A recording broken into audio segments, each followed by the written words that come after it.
warahmatullahi wabarakatuh. Selamat bertemu kembali. Kali ini kita masih membahas tentang fungsi kuadrat. Pada bagian kedua ini, kita akan belajar bagaimana menentukan grafik fungsi menggunakan unsur-unsur fungsi kuadrat. Pada video pembelajaran sebelumnya, jadi pada bagian pertama, kalian telah mempelajari bagaimana menggambar grafik fungsi kuadrat dengan menggunakan tabel. Nah, pada saat itu kita ingat kembali ya. Jadi kalau misalnya ada fungsi kuadrat, kemudian kita buat tabelnya, setelah kita peroleh titik-titiknya, kita letakkan titik-titik tersebut pada diagram kartesius, kita hubungkan titik-titik tersebut sehingga akhirnya kita peroleh grafik dari fungsi kuadrat. Dari sini akhirnya kita tahu sumbu simetrinya, kemudian tahu juga titik puncaknya, nah, ini titik A ya, kemudian tahu titik potong dengan sumbu X, ya ini titik B dan titik C. Kemudian juga kita tahu titik potong dengan sumbu Y-nya, yakni titik D. Nah, 4 ini merupakan unsur-unsur dari grafik fungsi kuadrat. Nah, tujuan pembelajaran kita adalah agar kalian dapat menggambar grafik fungsi kuadrat dengan menggunakan unsur-unsur fungsi. Nah, langkah-langkah untuk menggambar grafik fungsi kuadrat. Jadi, yang pertama adalah kita harus menentukan dulu titik potong fungsi kuadrat dengan sumbu X. Kemudian, menentukan titik potong fungsi kuadrat dengan sumbu X. Jadi, yang pertama tadi menentukan titik potong fungsi kuadrat dengan sumbu Y. Mohon maaf ya.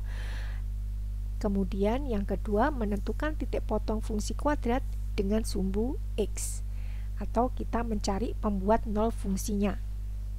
Kemudian yang ketiga menentukan persamaan sumbu simetri. Yang keempat menentukan nilai maksimumnya atau minimumnya. Kemudian menentukan titik puncaknya atau titik balik dari fungsi kuadrat. Contohnya, tentukan grafik fungsi Y sama dengan X kuadrat dikurangi 2X dikurangi 3, di mana daerah asalnya X-nya kurang dari sama dengan 4 dan X-nya lebih dari 2. Nah, kita ingat langkah-langkahnya tadi. Yang pertama adalah menentukan titik potong fungsi kuadrat dengan sumbu Y. Nah, untuk menentukan titik potong dengan sumbu Y berarti X-nya kita nolkan. Jadi nilai X sama dengan 0 ini kita substitusikan ke fungsi kuadratnya. Jadi jika Y sama dengan X kuadrat dikurangi 2X dikurangi 3, X-nya kita ganti 0, sehingga diperoleh Y sama dengan 0 kuadrat dikurangi 2 kali 0 dikurangi 3, berarti Y sama dengan negatif 3. Jadi titik potong dengan sumbu Y-nya adalah 0, negatif 3. Nah, kemudian langkah yang kedua adalah menentukan titik potong fungsi kuadrat dengan sumbu X. Nah, untuk mencari titik potong dengan sumbu X berarti ganti Y-nya yang di-nolkan ya. Jadi substitusikan Y sama dengan 0 ke persamaan fungsi kuadratnya sehingga diperoleh 0 sama dengan X kuadrat dikurangi 2X dikurangi 3. Setelah itu kita faktorkan dan kita selesaikan, hasilnya adalah X sama dengan negatif 1 atau X sama dengan 3. Jadi titik potong dengan sumbu X itu adalah negatif 1,0 dan 3,0. Langkah yang ketiga adalah menentukan persamaan sumbu simetri. Untuk menentukan persamaan sumbu simetri, kita gunakan rumus X sama dengan negatif B per 2A. Nah, dari sini kita lihat untuk B-nya itu kan negatif 2. Jadi negatif 2 per 2 kali 1. Jadi A-nya kan 1 ya. Enggak diperoleh X sama dengan 1. Jadi persamaan sumbu simetrinya adalah X sama dengan 1. Kemudian langkah keempat adalah menentukan nilai maksimum atau minimumnya. Nah, untuk menentukan nilai minimumnya, nah di sini kenapa kita langsung menentukan bahwa ini adalah nilai minimum? Karena kita lihat tadi nilai A-nya itu kan lebih dari 0. Kalau A lebih dari 0, berarti kan grafik fungsinya yang berbentuk parabola itu menghadap ke atas. Sehingga untuk titik puncaknya, nah itu adalah yang minimum. Nah, untuk menentukan nilai minimumnya, kita tinggal mensubstitusikan nilai dari X sama dengan 1 yang sudah kita peroleh dari ketika kita mencari persamaan sumbu simetri. Nah, kita substitusikan sehingga diperoleh Y sama dengan negatif 4. Nah, kemudian untuk menentukan titik balik minimumnya, nah, titik balik minimumnya berarti ya 1, negatif 4. 1 itu tadi dari nilai X sama dengan 1, jadi yang kita peroleh dari menghitung persamaan sumbu simetri tadi. Kemudian negatif 4, ini yang kita peroleh dari ketika kita menentukan nilai minimumnya.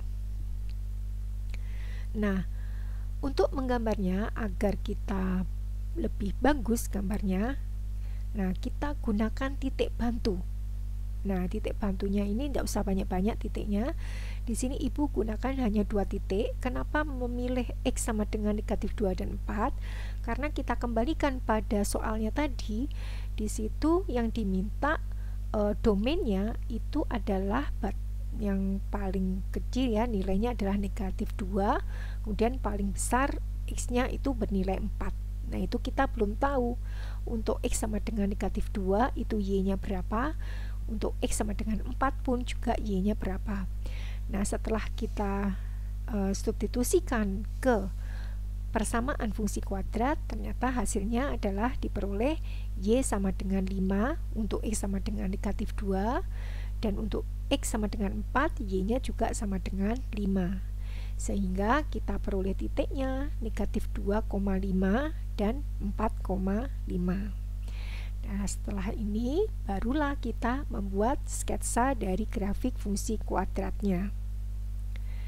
Nah, dari titik-titik yang sudah kita peroleh tadi, sekarang kita gambarkan pada diagram kartesiusnya. Nah, kita lihat yang pertama tadi yang sudah kita peroleh adalah titik potong dengan sumbu Y, yakni 0, negatif 3. Nah, kita titik di sini. Kemudian yang kedua titik potong dengan sumbu X, yaitu negatif 1,0 dan 3,0. Nah, kita titik di situ. Kemudian persamaan sumbu simetri, yakni X sama dengan 1. Nah, ini adalah garis dari sumbu simetrinya. Kemudian yang keempat adalah titik balik minimumnya, jadi 1, negatif 4 ya, ada di sini. Kemudian titik bantu ya. Nah, titik bantunya itu ada negatif 2,5 dan 4,5. Nah, dari titik-titik ini kemudian kita tarik garisnya. Nah, akhirnya diperoleh sebuah grafik dari fungsi kuadrat. Nah, inilah grafik dari fungsi kuadrat Y sama dengan X kuadrat dikurangi 2X dikurangi 3. Nah, itulah caranya bagaimana kita menggambar grafik fungsi kuadrat dengan menggunakan unsur-unsur dari fungsi kuadrat tersebut. Sebelum ibu akhiri, ibu ingatkan agar kalian selalu meningkatkan ibadah kalian, tetap semangat belajar dan selalu menerapkan 5M. Memakai masker, mencuci dengan sabun dengan air mengalir, menjaga jarak, menjauhi kerumunan, dan mengurangi mobilitas. Wassalamualaikum warahmatullahi wabarakatuh.